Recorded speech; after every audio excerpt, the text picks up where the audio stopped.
Okay, well, welcome to everybody to this afternoon panel, Re-signifying European dissonant heritages, lessons to be learned for the Spanish cases. In this panel, we have four very distinguished colleagues that are going to be talking about different case studies of re-significations in Europe. But I have been asked by Kostis to provide a little introduction to what's going on in the Valley of the Fallen, because as you probably know, last week there was a resolution on the winning project to re-signify the monument, which is a very controversial re-signification. So I'm just going to walk you very fast before we start the panel proper about what happens with this monument.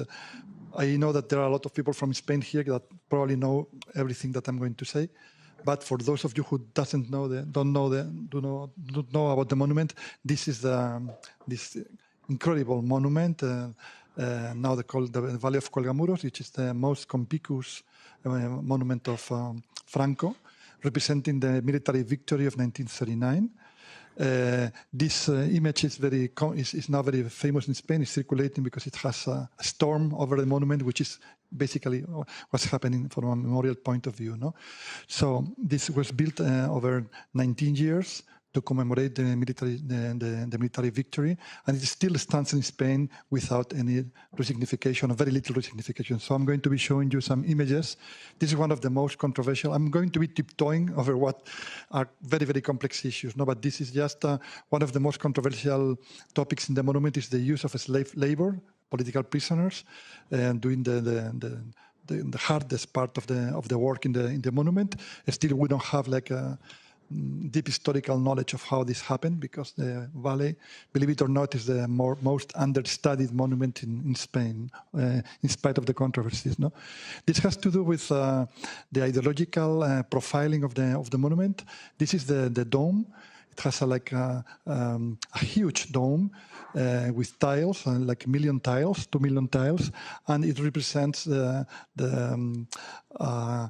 final judgment. And what's interesting, this is the most controversial part of the dome, because as you can see, there is like a tank and also scenes from battle, and all the flags you see there are the flags of the groups that supported Franco, the Falangistas, the Fascists, the Carlistas, the traditionalists, and the Franco flag. And this means that in this representation in the dome, the fallen forgotten Spain, which are those who fell fighting for Franco, belong to the community of the sainthood in Christian terms. No, so this is a tremendous ideological operation taking place in the monument, apart from the incredible architecture, and it's a pantheon. It's a war pantheon, and this is. I'm going to just to show you some images of how this pantheon was built, starting in 1955. I mean 59. I mean the very year that was inaugurated. This is the body, the corpse of José Antonio Primo de Rivera, the founding of the Fascist Party, which was brought from the monastery of Escorial. It's a long story about the corpse of this guy to the valley of the Fallen, and he was interred in front of the main altar. No, then Franco brought over 34,000 bodies from all over the country. Just imagine 20 years after the war, bringing like almost 35 or 30. We still don't know the numbers, but it's over 33,000 bodies from all parts of Spain to the Valley of the Fallen. The problem with this has been that it has been discovered in the last few years that some of these bodies that were brought to the valley are Republicans executed by Falangistas or the Franco's army, executed, extrajudicial killings, kidnapped from their mass graves and brought to the valley. Just imagine the problems that this has generated in the crypts in the valley.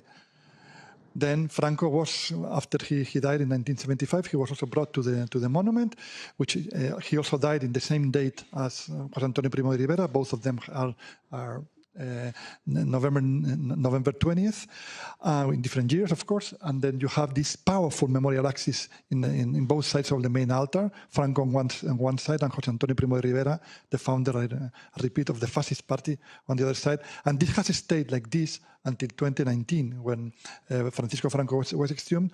And then in 2023, José Antonio Primo de Rivera was also brought out of the building.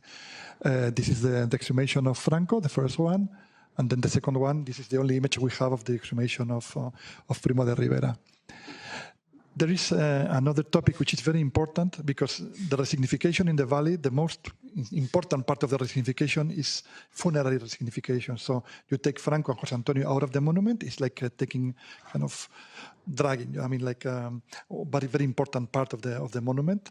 And also we have like 200 requests for exhumation from the crypts, which is an extremely, extremely difficult task.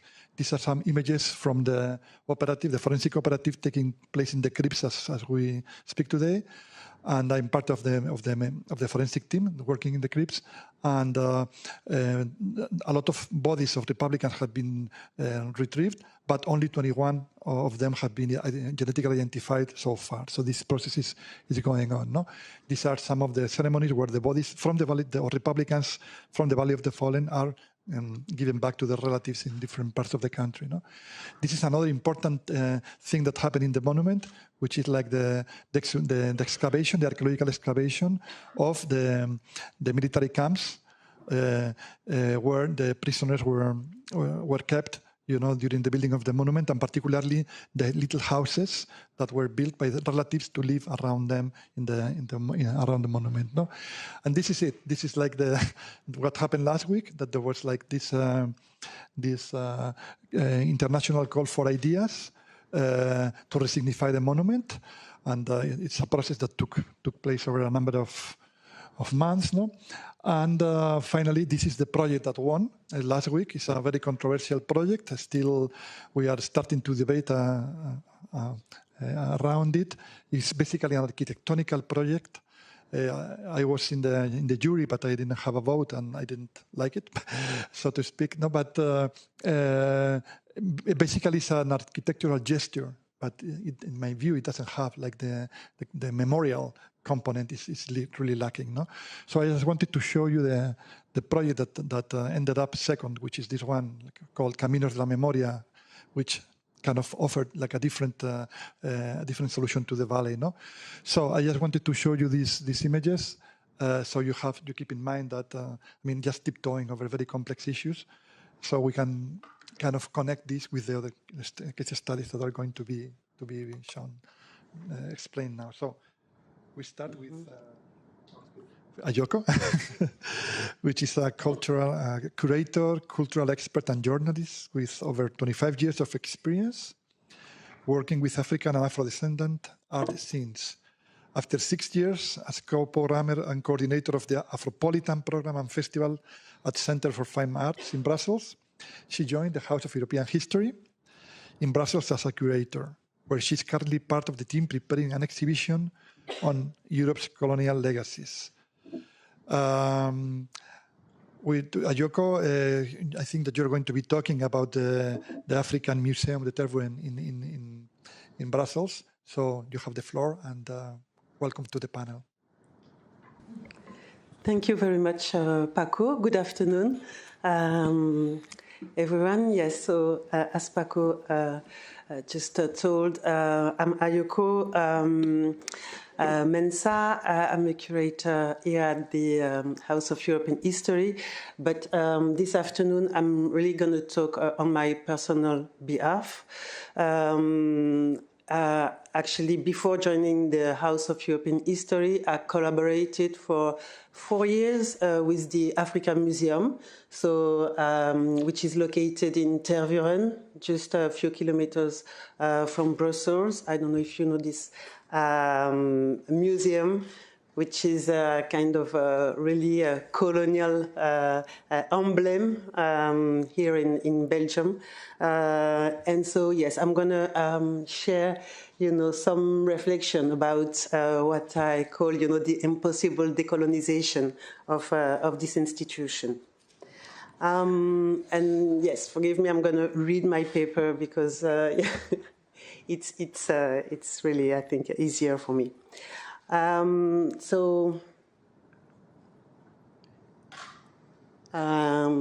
this is how.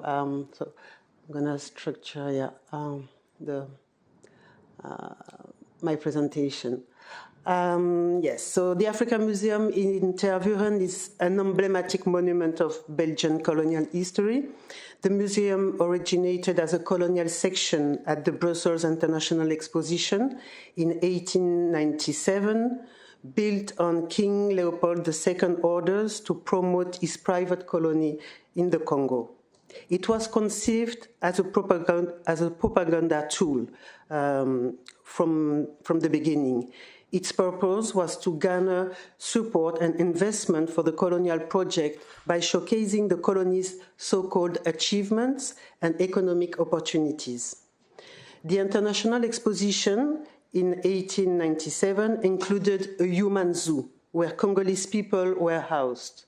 7 of these Congolese died during their time there. The exhibition became a permanent museum with a new, larger building inaugurated in 1910. It was the Congo Museum, or Colonial Museum, which had been a propaganda tool for Leopold projects and then became a propaganda tool for the Belgian government's colonial rule. The display of art and objects from the colonies, particularly from Africa, was part of a broader project of classification and objectivation of cultures perceived as inferior. So yes, you have this image from the museum as it was in 1910 with this very famous statue called L'Homme Léopard. Today, the African Museum collections include, among other items, a vast array of ethnographic objects, over 120,000 from Central Africa, and an extensive natural science collections with millions of specimens. While the permanent exhibition remained globally unchanged since colonial times, it underwent an important transformation from 2013 to 2018. At the end of the 1990s, a new wind was blowing through ethnographic museum. And although it was not yet the decolonial movement, Western museums were questioning their role and how they represent the others. So in 2002, a new director was hired. He proposed a reorganization of the museum. The museum closed its door and reopened 5 years later in December 2018. The name changed, so it was the Royal Museum for Central Africa and became African Museum. It features highly visible symbolic reframing and transformation. For instance, in the main rotunda, the central Léopold II statue was replaced by Aimé Pané Le Nouveau Souffle. Veils were added on colonial statuary as a tentative to shadow their narrative. A room devoted to colonial history was also added, as well as a room devoted to African diaspora in Belgium, the Afropea room. In the memorial room, which hall was dedicated to the Belgian pioneers who died in the Congo, an art installation by Congolese artist Freddy Tsimba, Ombre, named the Congolese victims of the human zoo who died in Tervuren in 1897. This is the memorial room with all the names of the Belgian pioneers, and you can see the art installation by Freddy Tsimba, which shows the names of the Congolese victim of the human zoo. A storage room also was created, which displayed statues that were problematic because of the message they conveyed. And later on, digital devices addressing provenance issues of a selection of objects were also provided. These changes occurred alongside disciplinary rooms, like for minerals, to exhibit minerals, stuffed animals, or plants, that largely retained uncritical approaches and continued to perpetuate colonial imaginaries. So this produced a confusing narrative across the permanent exhibition. This is one of the new room and installation about, let's talk about, yes, racism. And it's, you know, this kind of mix between new featuring and also some rooms which remain really like totally untouched, which is very confusing for the narrative of the museum. But maybe also it just shows I mean, the complexity and the kind of paradox of the museum in this tentative to decolonize itself and the institution. So I'm going to talk about now, yes, this collaboration with the African diaspora representative, which was also one of the aim of this decolonization. So from 2002 to 2015, representatives of the diaspora contributed to the reflection process on the museum renovation. Their role slowly took shape thanks to temporary exhibitions that contributed in particular to rebalancing European, African, and diasporic actors involved.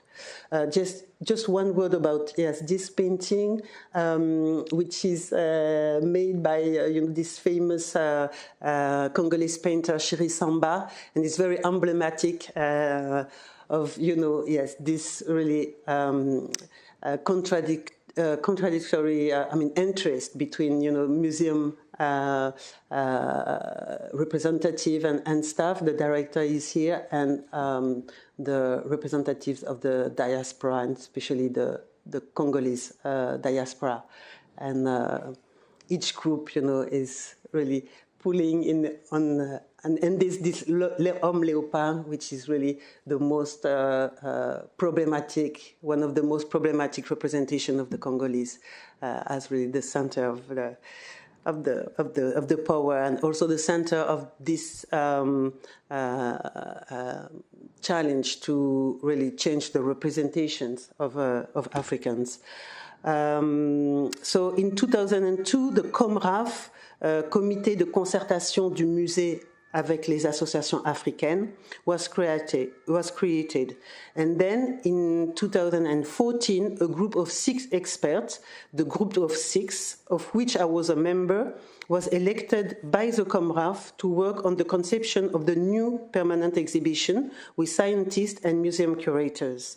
This group, the group D6, faced numerous difficulties: a lack of resources, a tight schedule, key decisions made upstream, and unclear specifications.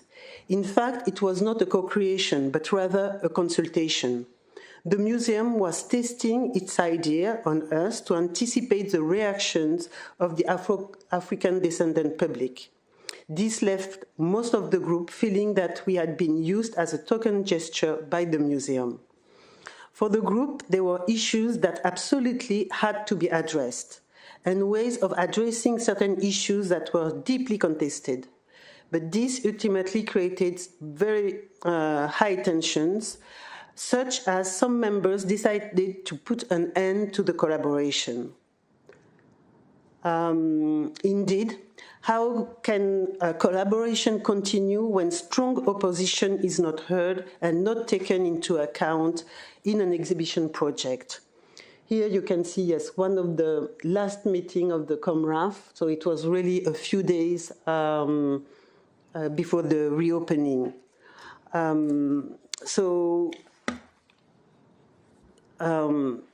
Finally, COMRAF set 2 conditions to be present at the inauguration of the new museum in 2018.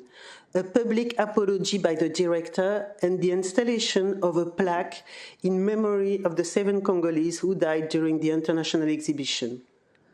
Okay, so this is some of the request of the Comraf. The Comraf wanted actually to be much more present structurally in the museum organigram. So among others, they asked for the inclusion of an African Community Council, so the COCAM, in the museum structure with decision-making and advisory powers on matters to be defined. Only a minority of Comraf members and of the Group D6 were present at the inauguration. This is the installation of the plaque, which happened just a few days before the opening. And you can see the graves of the 7 Congolese, which are really near the church in Tervuren. So this collaboration illustrates the difference between being heard and sharing, really sharing decisions, a distinction that has also a huge impact on how museum is perceived by publics. This is another art installation by the same artist, Freddy Tsimba.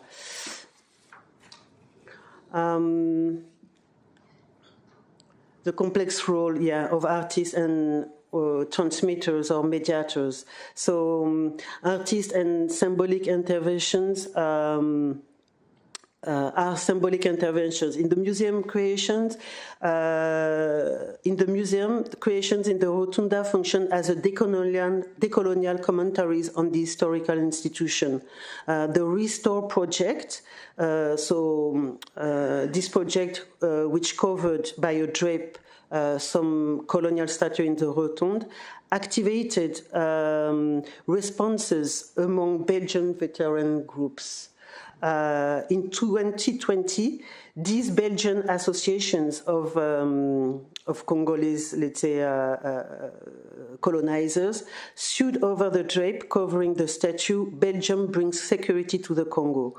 The museum lost, and the caption was taped over.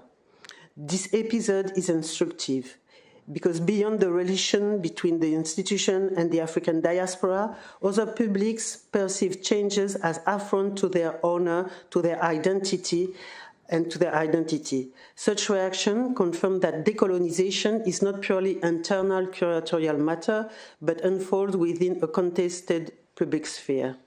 Rather than weakening the role of art, this call for interpretative tools that anticipate the controversy and help visitors make sense of it. For example, short labels with why this provokes, clear notes on who decided and what and why, or prompts such as how might different publics read this intervention.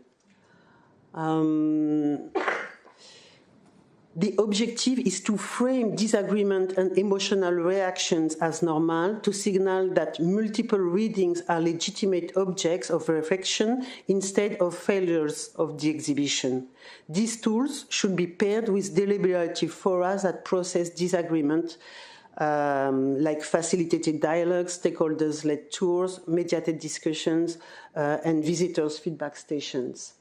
Here you can see also decolonial guided tours made by representatives of the diaspora, and which is, one of the initiatives promoted by the museum. Today, the Africa Museum tries to become a site for reflection, negotiation, and transformation. The concept of the contact zone by James Clifford provides an essential framework for understanding its dynamics. This term refers to the spaces where disparate cultures, identities, and powers meet, often marked by inequalities and tensions. And ethnographic museums, through their evolving museography and scenography, now serves as this space for dialogue between colonial powers and source communities, but they are not. They are still very embedded in, unbalanced relationships and power structure. Thank you.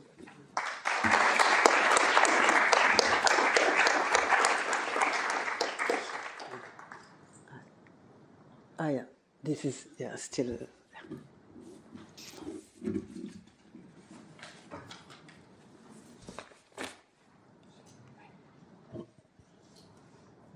Ayoko, extremely complex case. I hope we have the time to discuss it more in detail later. So now we have Rita. Hello, Rita. Welcome. She has served as director of the Museu de Aljube, Resistência, Liberdade, in Lisbon since August 2020. As a former member of the Portuguese Parliament, 2009 to 2019, and a columnist for Visão magazine. He holds a degree in political science and international relations from the Universidade Nova de Lisboa and has developed pedagogical content in the fields of citizenship and development education. She has curated major exhibitions, including 25 April Always, 50 Years of Protest and Resistance, and before it was independence, it was a liberation struggle. So how do you turn like a former jail into a space for citizenship? That's the question. Thank you. First of all, thank you for the invitation, Paco, and all the organization to be here. It's very interesting that I think that the Spanish friends are doing an important job about the question of preserving democratic memory. And sometimes I think that Portugal has museums, but don't have a law of democratic memory. Spanish have a law of democratic memory and don't have museums. So it would be interesting to think about the public policies of memory, of democratic memory, and all the work that we do in these times that are very challenged. So it's very interesting to hear you, because we had a temporary exhibition that it called The Colonial Act, because during the fascist dictatorship, it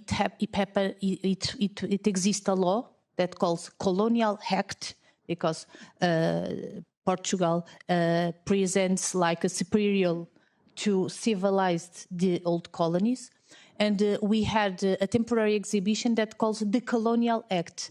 And we had a cycle of cinema. And one of the documentaries that we show, it was about a museum of the Museum of Africa, and called Palimpseste do Museu d'Afrique. And it was very interesting when we passed the documentary, because it talks about all the things that you talk, and the conflict during the process between the communities, the diasporic and the other communities, and the process of the museum. And that was very interesting. Portugal did that work, I think, about another museum that exists, that is the Ethnology Museum, but has a lot of reserves from the old colonies materials. And when I think about museums, I can say that I think about two types of museums that came from, I don't say this very well in English. If it's not okay, you help me with the translation. Something like museums that comes to the floor, to the up, and comes from the up to the floor. Museums that are decided by elites, political elites, religious elites, economic elites, and in a certain way represents something that the power wants to show it, and it thinks that is important. And there are another kind of museums that are conquered to the elites. And our museums, I think in the main part, community museums that conquered their existence. And the Aljube Museum is something like this. We had the largest dictatorship of Eastern Europe. It was 48 years of dictatorship. And Portugal had something like 35,000 political prisoners. And we are not talking about people in Africa that were not accountability in this question. So we are talking about much more people, of course. In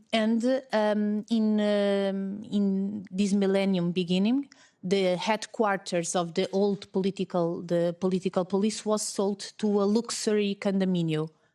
And when that happens, with a lot of buildings that exist in Portugal nowadays, when that happens, a lot of former political prisoners and their organizations of memory mobilize themselves to find some place in Lisbon that was a place of memory, but to transform in a museum. It was a very important movement to transform a place that, in this case, Aljube Museum, is a museum, but is also a place of memory, a site of memory, to do the work about preserving and sharing democratic memory. And that's what happens. It was a process. This year, we are celebrating 10 years of existence, and I did this book because I want to stay with the narrative of the people who started the museum, because sometimes people makes me questions that I don't have answer because I was not in the beginning. And it's a very interesting process, comparing also with your presentation, because the long-term exhibition, the decisions about the building and the design inclusive were decided by the former political prisoners. They made the exhibition and they were there arrested. So, of course, then when they enter in that space, it's a very different experience of me when I enter in that space. They remember the stairs, the places where people were tortured and were arrested. So this is an important question that I think that was very important, the autonomy and the respect to the autonomy of this group, and to their perspective. That is the perspective of someone who was there arrested. I would like to say that we do a work that is very linked with the questions of the social importance of the museum.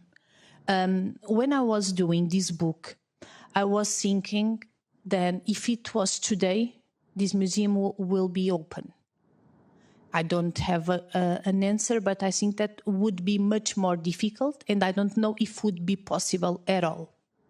So our challenge is not only that the museum stay open, but stay lived and like a force. That I think that the better way that we have to defend this kind of museums is to give them some sense of community and give them some importance in the work that we do with the community. And we have a very important work and direct work with schools. In Portugal, we have more than 12% of the students in the high school study history. Only 12%. So only 12% of young people in Portugal studies the history of resistance, the process for struggle for freedom and democracy, because before that it's just a very simple study of this part of history. And what I feel and what we feel in the work that we do, it's unfortunately people don't know our recent past.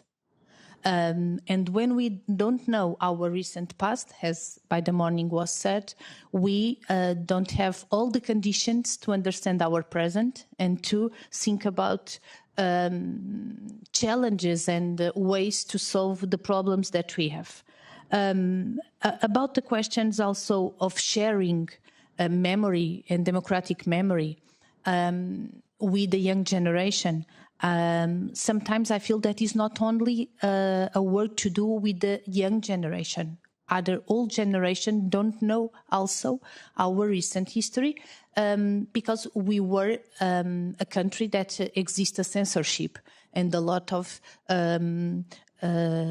news about people that were arrested, about the colonial war, about were forbidden. So people don't know at all our recent history, and we don't know as community and as society the impact of 48 years of resistance.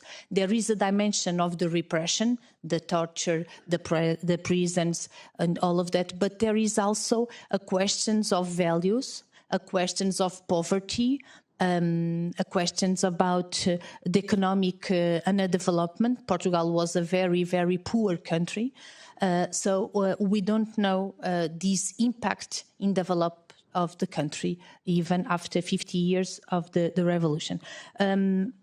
It was very interesting to hear by the morning the different presentations, and there is something that we are yet discussing in Portugal. And now this is a very important moment, because it's a very a moment of very conflict about this. We have democracy because we had a revolution, or we have democracy despite the revolution? This is a question that divides the line about the question of the revolution. Our transition to democracy and to freedom was not a pacific transition, was a revolution. And was a revolution that started like a military act that transforms in the day in a military movement, and in the own day in a popular revolution. And I think that is not possible to think about the revolution, the Carnation Revolution, without thinking about 48 years of dictatorship, but 48 years of resistance, because the resistance against the dictatorship started in the first day of the military golpe. So it's very important to remember that in the 25 April, in the day of the revolution, on the radio, military said, don't come to the streets. It's very dangerous, but people come to the street. And when people of Lisbon, because 25 April, it was more an event on Lisbon, the 1st May, the first May in freedom was all over the country, but in Lisbon, it was the 25 April. Military said to people to don't go to the street, but people came to the street. And that was the turning point of transform a military golpe into a popular revolution. And I think that is very important. And in the 50th anniversary of the revolution, we are not yet in conditions to do this discussion because we do it in a very moment that is marked by the extreme right parties with more power in Portuguese society. And this discussion is polluted by conflict and violence all the time. I just would like to say, to finish, that sometimes I think about the struggle. The Aljube Museum is the museum dedicated to the memory of the resistance. And since I'm there in the museum working, I like to think about these concepts in the plural. Memories of resistance, because are different process with different characteristics, even people in the same organization or in another perspectives. But when I think about the question of the main role of the museum, I think about I feel that we are even in the base of education for human rights. We are not discussing at all if it was how it happened, the revolutionary process, how it happened, the different influences of the military, the popular, the economic actors at all. We are even talking about the question of empathy with the victims. We are even talking about the colonialism and the anti-colonial war, because it was very interesting. There is a word, a sentence that calls that the 25 April was born in Africa. And some of the military didn't like so much about this sentence, this idea, because or in another way, they like it and they say, yes, I say this for a long time because it was there in the colonial war that was for 13 years during. That we had conscience that we were a colonial country, a racist country, and we have to end the colonial war because it was a military war that could not be won, and we were in a very different condition.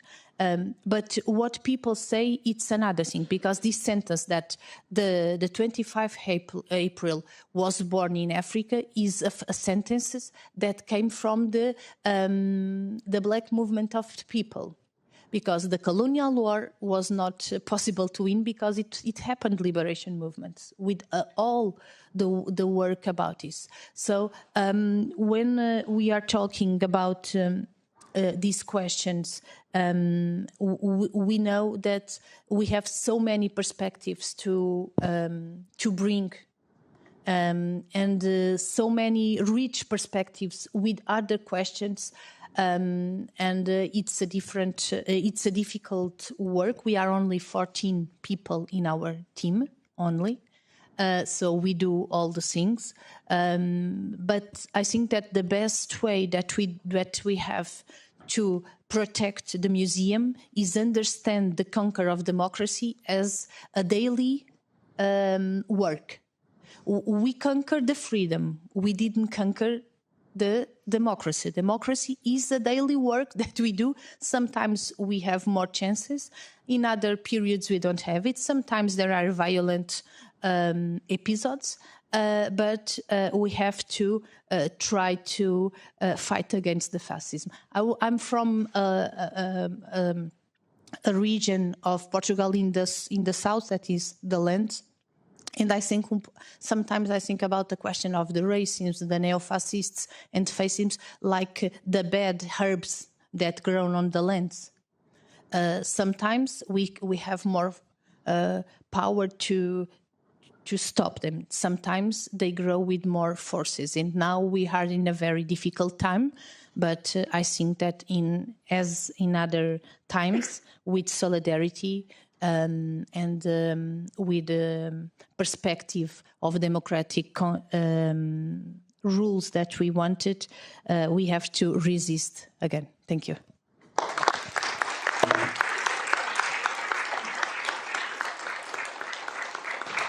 Well, thank you very much, Rita.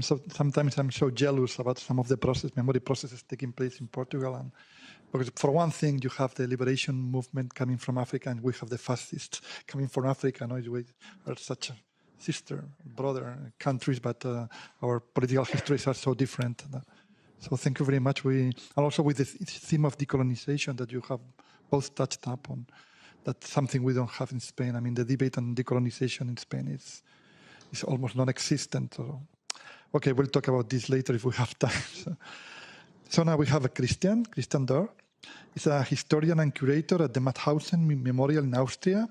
He studied philosophy and considers himself to be a street philosopher, history and communication theory at the University of Vienna, and began working with the Memorial's archival department in 2001, so quite a while, Since 2006, he has headed the Mauthausen Memorial Archives and its scientific unit, and has been a key member of the steering group for the conceptual redesign of the Mauthausen site. I could participate in part of this process, so I got to know him, and it's pretty interesting what they are doing there. So Dürr curates the current permanent exhibits at both the Mauthausen and Gusen memorials, and co-edits the series Mauthausen Studies in Mauthausen Erinnerungen, more or less. Sure. So thank you. And he's going to be talking about this process, this participatory process to redesign the memorial of Mauthausen, and it's incredibly interesting. So, Christian.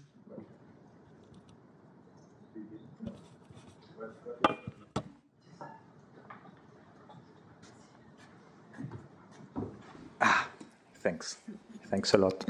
Well, thank you, Paco. Thanks to the organizers. Thanks for the invitation and for this wonderful day here.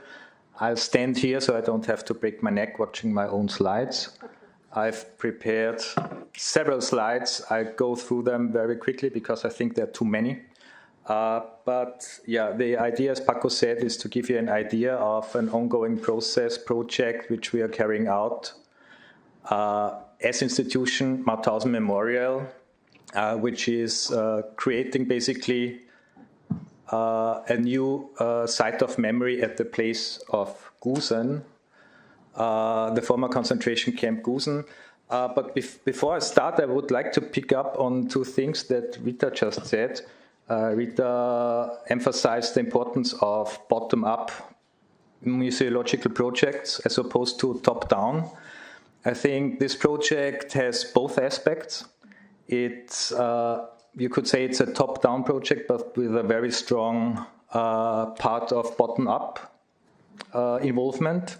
Or you could say from its genesis, it's even a bottom-down project, which is gets the help from bottom-up, so to say.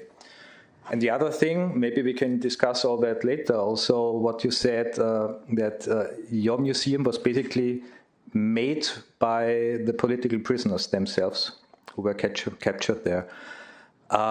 That's interesting because I wonder is there one view of political prisoners on that, or are there competing views? Because that would be the case of Gusen, for example. We're talking there about more than 30 different nationalities that have been held captive there. And obviously the views on this history, they are not always compatible. So, very quickly about the history of Gusen. Gusen was a branch camp. We don't say a sub-camp. It was a branch camp of Mauthausen. Mauthausen, the main concentration camp on Austrian grounds, which existed from 38 to 45. Gusen was founded just 1 year later, in late 39.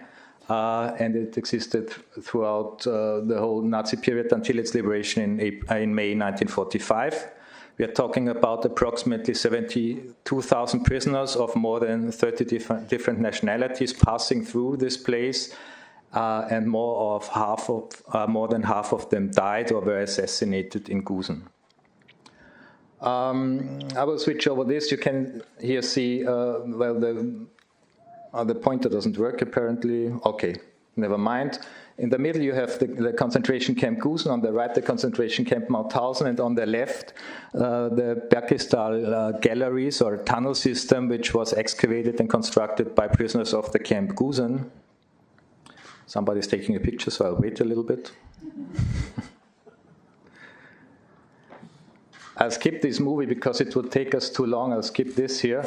And I come straight to the history of the place after its liberation in 1945. I'll talk a little bit about the decades after 45 until the present, and then I'll tell you about the current ongoing process, and all this in the remaining 12 minutes. I hope I make it. As you can see on these images taken in the late 40s, early 50s respectively, that within a very few years after the camp's liberation, the camp started to disappear. And actually, in the late 50s, there was almost nothing. I say almost nothing because there are still some architectural remains of the camp, but almost nothing of the camp left. The reasons are multiple. This part of Austria used to be part of the Soviet-occupied zone of Austria until 1955. The Soviets kept actually exploiting the quarries, etc. But they didn't mind so much that the Austrian population would just come around and help themselves with wood, with stones, etc. to build their own houses. So that's basically how the camp started to disappear within a few years. There was originally a cemetery to the victims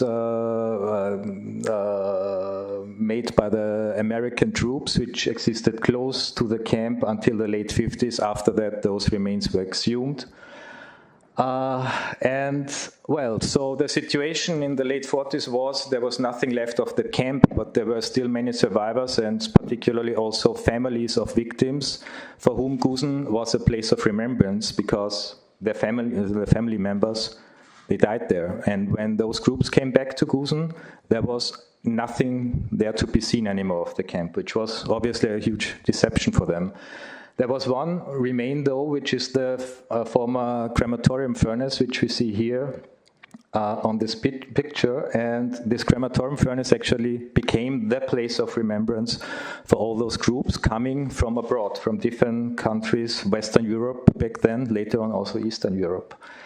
So the first public agents who engaged in the memory politics of Gusen were those survivor and family communities from other countries, actually, coming to Gusen, finding nothing there, and creating their own first monument, which we see here. Later on, those communities collect money, buy a plot of land on which the crematorium furnace was preserved, and construct this memorial, the Memorial Gusen, around the former crematorium oven furnace. This memorial still exists, and until this day, it's the center of commemoration in Gusen. All around this, you can see behind the memorial, there's just a family house standing. Actually, we'll see it later on another image, where there used to be a camp. Nowadays, there is urbanization. There are people living. There's a village, actually, constructed literally on the foundations of the camp. We are coming to a second public agent group, actually. The first public agent group engaging with Gusen were the survivors' communities and the families. In the early 80s, there was a group among the population in Gusen which for years have watched those people coming every May for the date of the liberation of the camp from all over Europe, searching for something and not finding almost anything. Those people from the population, it's a minority obviously, were sensitive towards these groups, and they started to engage in their local history, dig, how do you say, undig the history of the place of Gusen, and they form a small association, the so-called Gusen Memorial Committee. They not just work on the history of the place, they also organized the first public liberation ceremonies in May 1995, and from then until the present, they've done it every year. So this is the first moment when there is those two groups merge, so to say, the survivors' communities from abroad with a small group, a local community group, which engages in history. And only very much later, a second public agent, so to say, steps on the scene, which is the Austrian federal government or the Austrian nation state, because until the late 1990s, the Austrian nation state was not engaged at all in Gusen as a memory site. So it was all private land, the settlement, and this small memorial site, which was basically run by the survivor communities. Only in the late 1990s, the Austrian government started to take responsibility for the memorial. It constructed a small visitor center with an exhibition. I'll skip this. The Austrian state started to renovate, to secure and to make accessible, partially at least, this tunnel complex Bergkristall, which was constructed by prisoners of the Camp Gusen. And the federal, how do you say that, cultural heritage authority started a process to survey and identify all architectural remains of the former camp in the area, and based on this survey, put under protection of cultural heritage each structural remain or each architectonical remain of the camp. And as you can see here, there are several buildings preserved prisoner blocks where prisoners were accommodated, for example, SS buildings belonging to the, well, being part of the military base of the SS, basically the main entrance, or the Commandant Dürr, the house of the commander, and several other buildings in this bigger area of Gusen, St. Georgen, and Mauthausen. So, and now here we come. This was a process when the Federal Cultural Heritage Authority put under protection all those architectural remains, this caused a huge scandal in the village and in the whole community there, because people feared that their house, they would be expropriated, they would whatever, they couldn't build anymore on their private land what they wanted to do, etc. So there was a huge resistance forming, and this is where the fourth public agent comes to the surface, so to say, which is the local population together also with local politics. A resistance started against those plans of a nation state, and the Authority for Cultural Heritage tried to engage this by setting up citizen councils. So they called for the local population to meet, to debate, and to create a common view, a common perspective of what could be the future of this place of Gusen. And this is also where the first steps towards a participatory process were taken, long before we started it, I have to say. I skip this. Here we see the situation in 1945, and today you'll see marked in yellow the two parts of the camp, Gusen 1 and Gusen 2, which at its maximum extension held around 26,000 prisoners. And on the right, you see the situation nowadays, the area of the Gusen 2 camp on the left, the Gusen 1 camp on the right, and you can see that there's simply, there's a village built right upon the foundations of the former camp. Highlighted in green on the right of Gusen 1, these are the some plots of land which the Republic of Austria purchased from private hands in the years 2021 and 22.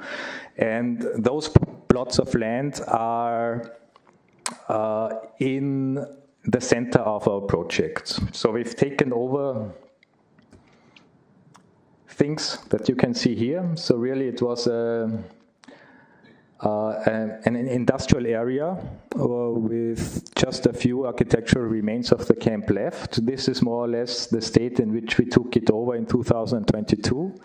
But below those estrato, como se dice, those different levels of accumulated historical levels, below those levels were still remains of the camp, like for example the wall which limited the former roll call square.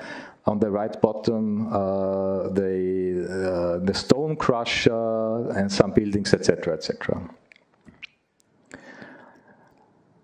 What we see here are buildings preserved, which stand on those plots of land which were purchased by the Austrian state and which in the future will be part of a memorial site that is still to be developed. Now, I don't know how much time I have left, but I'll try it in 5 minutes, 2 minutes. When we took that over, the first question was, what do we do with it? So what can we do? What do we have to do with it? It was obvious that you need some kind of architectural and landscape design intervention in it.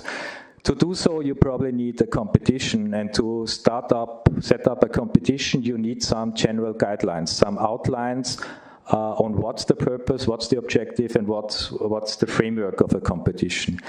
How would we come to those guidelines and to this framework?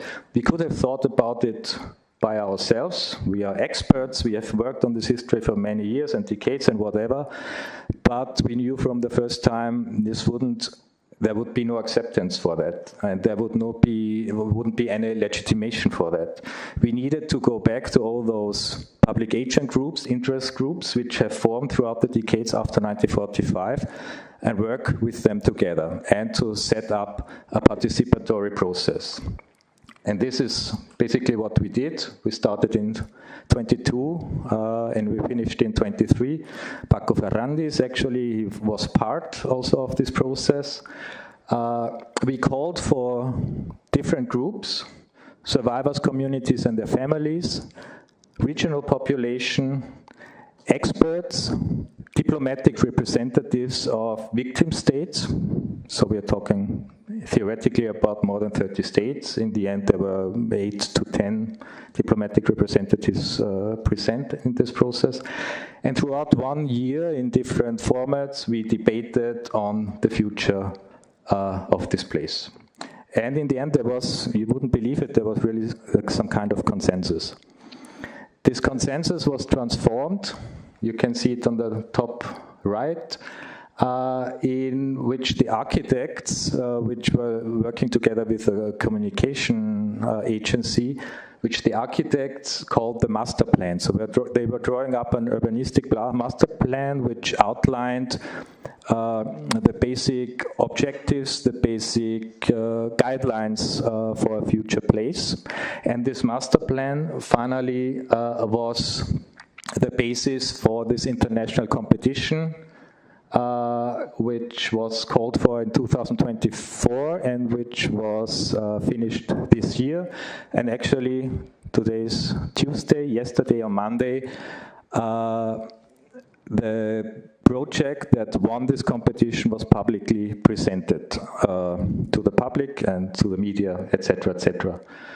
It's a architectural studio in Vienna called Querkraftarchitekten, who have done some other memorial site interventions before.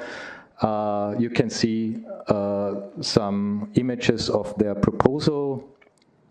Most importantly, and with this I will finish, they propose on the top right a new access building, which would be an information center, house of deposit for the museum, and administrative units. They would convert the former SS buildings, which are preserved in its original state, into a museum building, obviously preserving their original state. They propose a commemorative space here on the bottom right, placed in the middle of a wood, which they want to preserve. There's still wood there, but they want to enlarge it, so they want to plant new trees. And they propose this concrete kind of rampart which connects all those different areas, and at the same time is a guide for individual visitors to visit this place. So this, in very, very general, if anybody is interested in knowing more about this project, on our website, Mauthausen-memorial.org, you can find the 8 winning, or the 8 best projects of the competition. That's it for now, and we keep on talking later.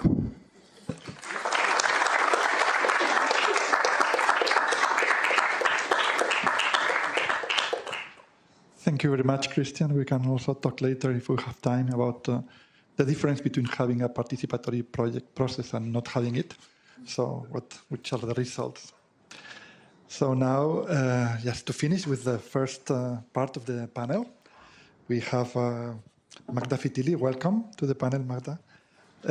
She's a Ramón y Cajal postdoctoral researcher at the Universidad Complutense de Madrid, an associate professor at the Hellenic Open University, and a member of the Contemporary Social History Archives in Greece, that she's going to be talking about.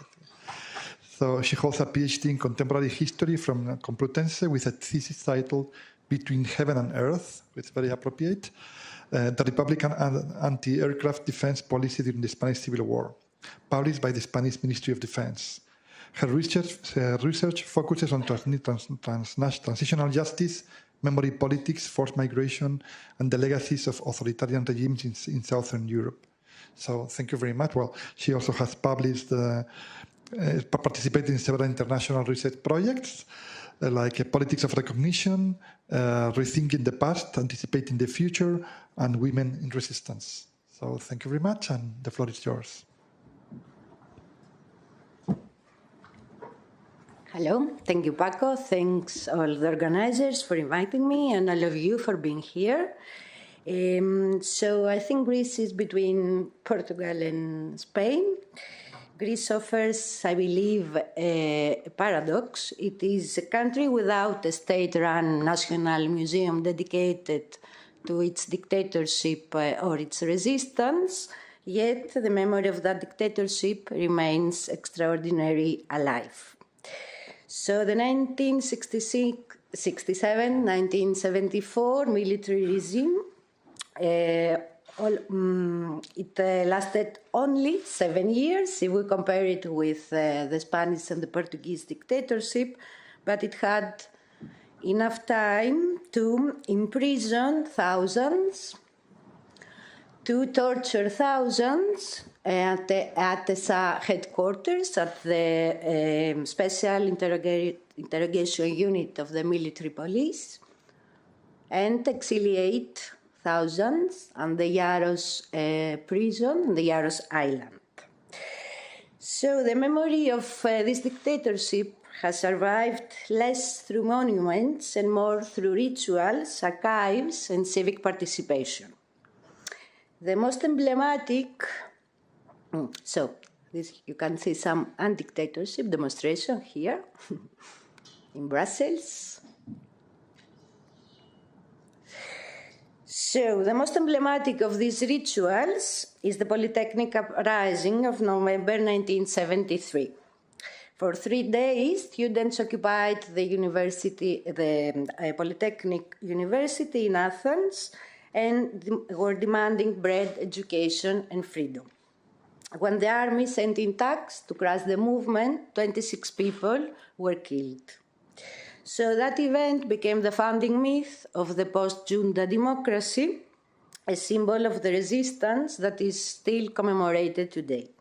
Every year, on November 17, thousands of people, like yesterday, thousands of people, students, unions, citizens, walk from the Polytechnic University to the American Embassy, chanting the same slogans as in 1973.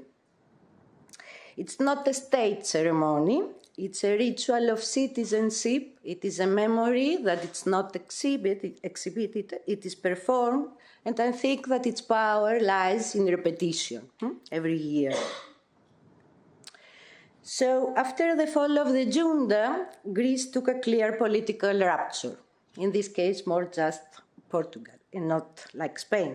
In 1975, the Greek parliament condemned the dictatorship and banned its leaders from the public life. The same year, Greece held the trials of the ringleaders and the torturers, what Amnesty International called the Greek Nuremberg, the first successful prosecution of torture since the war. This phase of justice and rupture was followed by a phase of recognition and reparation. The Association of Imprisoned and Exiled, SFEA, pushed for legislation restoring civil and professional rights, and in 1985 for the legal recognition of the resistance, of the anti-dictatorial resistance. But if the Polytechnic embodies the resistance, the memory of the resistance, the ASKI, the regime's torture center, embodies the memory of repression. The ASKI, the special interrogation unit of the military police, was the dictatorship's central institution of terror. So after 1974, it was the survivors themselves, SFEA, who launched a law campaign to reclaim the site. Thanks to years of petitions and civic pressure, in 1982, the area opened as the square of anti-dictatorial struggle, later renamed Park of Freedom.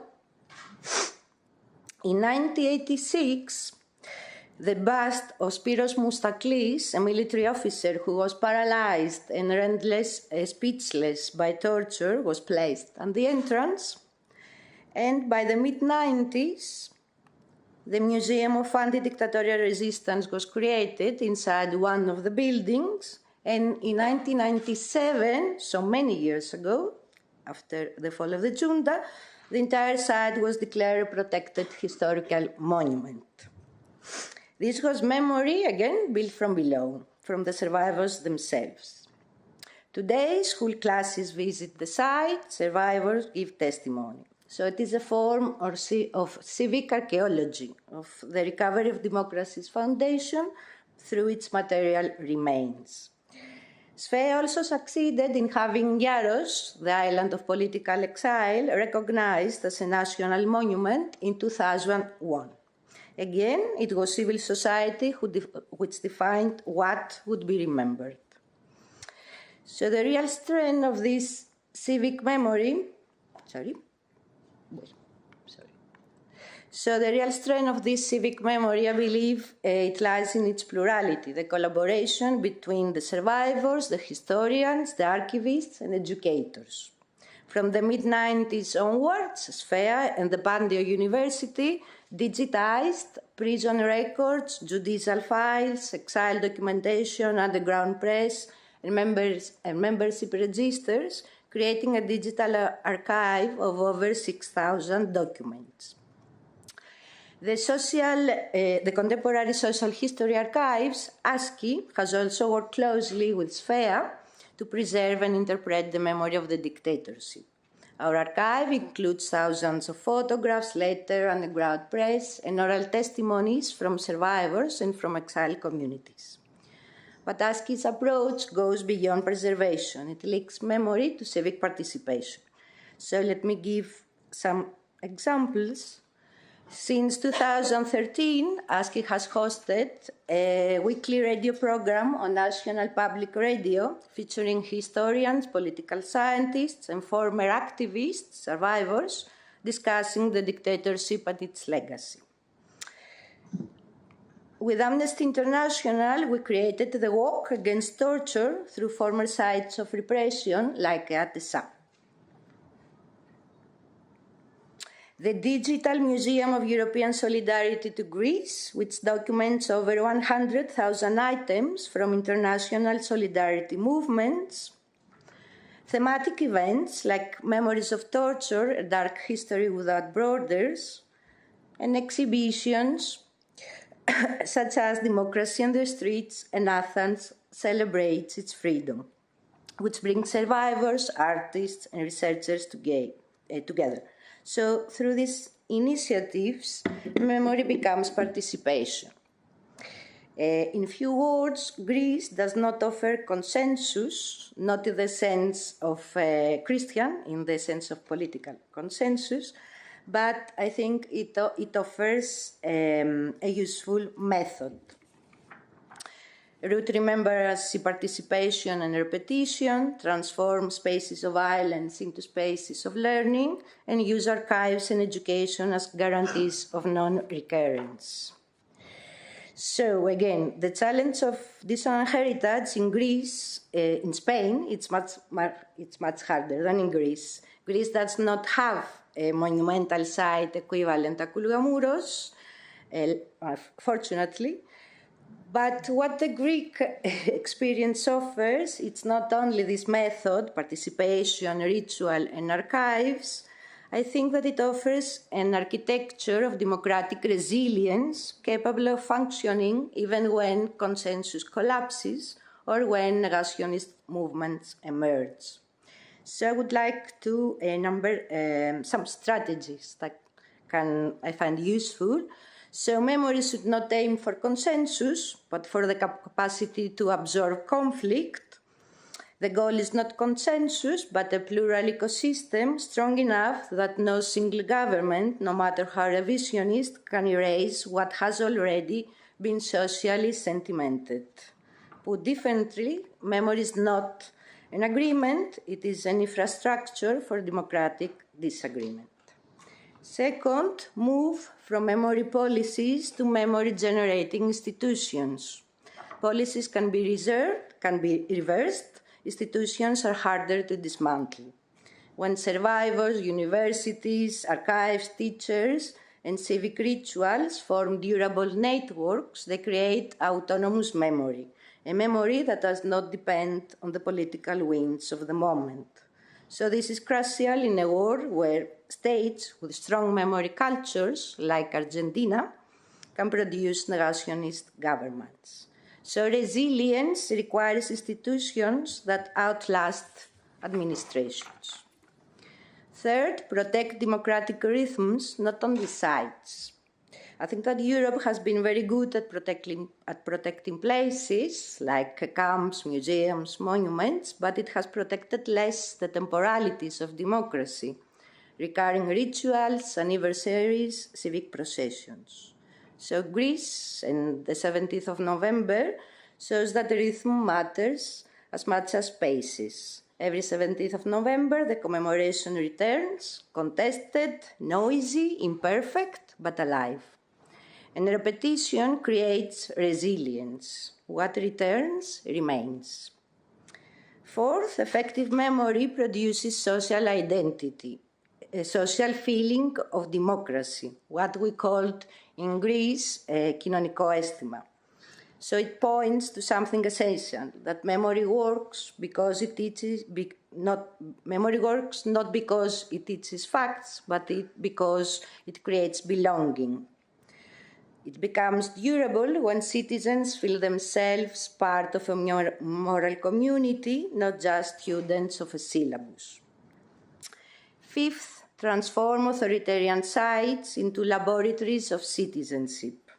Sites of repression are not only places to recount what happened. The ASKI Museum functions less as a static exhibition and more as a civic laboratory. Testimonies, youth workshops, public debates. So a place that does not just describe the absence of democracy, but produces democracy. Sixth, memory cannot prevent negationism, but it can make it politically ineffective. This requires against density and not consensus. Dense archives, dense participation, dense rituals, dense educational practices. Spain, I think that it faces a double challenge, not only the political refusal of the right to condemn the dictatorship, but also structural impediments linked to institutions such as the church, which still holds influence over the symbolic and material management of colgamuros. This creates a situation where the state's ability to re-signify the site is limited, not only politically, but institutionally. So when a site is structurally blocked, democratic memory must find another channels, archives, education, testimonies, civic participation, and smaller, but most accessible places of memory. So if we cannot democratize colgamuros, we should democratize its meaning. I think that colgamuros will remain symbolically heavy, but its narrative can be reshaped from the outside. So the question is not only how to transform colgamuros internally, but how to integrate it within a wider democratic ecosystem that makes authoritarian interpretations socially ineffective, even if they persist institutionally. Rituals like the Polytechnic commemoration, civic activism, and survivor associations have created a democratic rhythm. This rhythm is more effective than monuments. It repeats, it engages people, and it produces participation. In Greece, despite a strong civic memory culture, the neo-Nazi party Golden Dawn became the third largest party only a few years ago. This is a crucial reminder that memory alone cannot prevent extremist movements, but the Greek case also shows something equally important. A dense ecosystem of archives, education, survivor testimonies, and civic rituals can limit the long-term impact of negationism. Golden Dawn reached parliament but it did not reshape the legitimacy of dictatorship nor the public understanding of that period. And ultimately, the same democratic institutions and civil society actors mobilized to expose its criminal nature, leading to the party's judicial dismantling. So the lesson is not that memory prevents extremism, but that memory helps society respond to it, and it makes politically ineffective in the long run, even if it appears in the short term.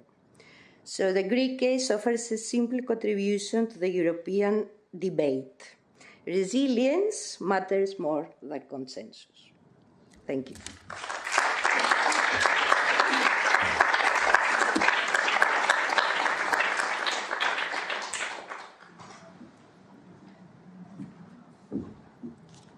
Thank you, Magda. I think we have 5 minutes for intervention, so you want to say something? Yeah, well, me I had a remark, and at the same time it's a question. It's comparing Greece with Portugal. Because Portugal, I mean, you have as well Aljube, and then you have also now the Museum of Resistance in Peniche, which was another famous prison. On the other hand, in Greece, what struck me, I mean, I was in Greece, I was in Athens 2 years ago for the 50th anniversary of Polytechnion, and what really struck me is that beside people coming there to Polytechnion, put flowers, and then to the march to the US Embassy, which actually in 2023, it was a Gaza march. I mean, it had, very little to do really with the commemoration. The commemoration was inside Polytechnion, but otherwise what struck me is what I would call a negation of that memory. I mean, near Polytechnion, you have behind the National Archaeological Museum, Bobolinas. Bobolinas, which was a security police, a place where people were tortured, and it's still there. Just now it's part of the Ministry of Culture. There is nothing, no plaque, nothing, anything telling, what happened in that place.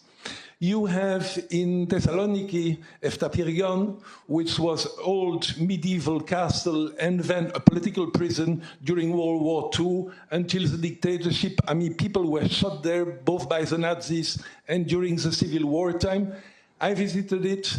Well, just at that time, there was an exhibit for 1 week by some artist activists, Kukue people, so Communist Party artists, who were evoking that past. Otherwise, that role as political prison is completely absent. There's nothing about it.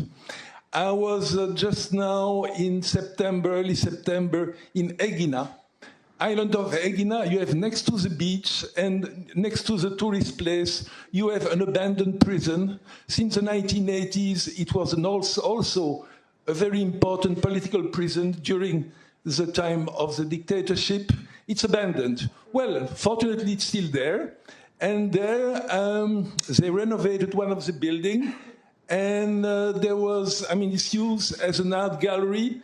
And that when I visited it, great, well, you had an exhibit of Psychopedis, that artist who's quite committed and so. But otherwise, I saw nothing. I mean, Parco Eleftheria, that pavilion of anti-dictatorship, sorry to say so, but to me, it's a joke. I mean, when I was there, first time I visited it, it was open like 2 days a week, not always, when someone was there to open it. I was there again, now I want to go early September. It was still only 1 day, and then there was no one there. The door was locked. I mean, next to it, you have another pavilion, and that's the place where people were tortured.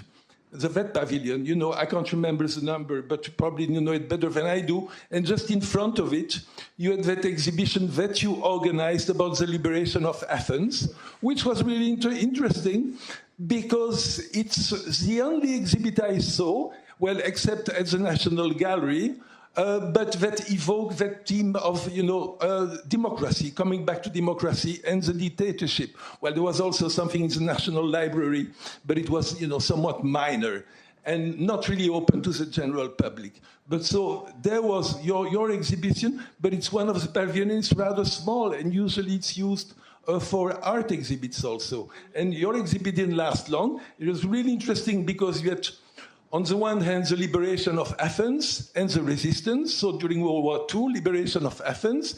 And then it stopped and it jumped to the dictatorship and coming back to freedom. And of course, the great taboo, it was barely touched. That is Decembriana, that is the British colonial troops, the British expeditionary force crushing the Greek resistance in Athens. That was absent. The same way the Civil War was absent, and actually it's absent in many places, except what's controlled by Kukue, because just that was in November last year, early November last year, I saw one exhibit on all that time period, the time of the Greek resistance, the time of Metaxas from 36 until 49, but that was organized by the Communist Party, that was organized by Kukue, and that was in the former criminal court building, which is in the center of Athens, which is partly preserved, but was also otherwise completely forgotten. So when I compare Portugal and Greece, I mean, Portugal, you have, that memory of resistance and anti-fascism that's really there. It's open to the public, open to foreign tourists like me. In Greece, no, you have to look for it, and then it's most of the time, often it's closed. Okay, thank you very much for your short question. And we are left with no time. It's obvious that there are a lot of issues that have been raised here that we would need the full afternoon just to unravel these topics. No? But we already have internal discussions about consensus, not consensus, reconciliation, not reconciliation, civic participation, bottom-up, top-down. And so I think there are many issues that I also want to mention that Paula Donna, who is here, she's now the chair of Contested Histories on Site. How many contested sites you have in Europe now? In Europe, I don't know, in the world, 625. Okay, so you have this incredible pedagogical resource where they are kind of approaching monuments that are in conflict in one way or another, mostly in Europe, but also throughout the world.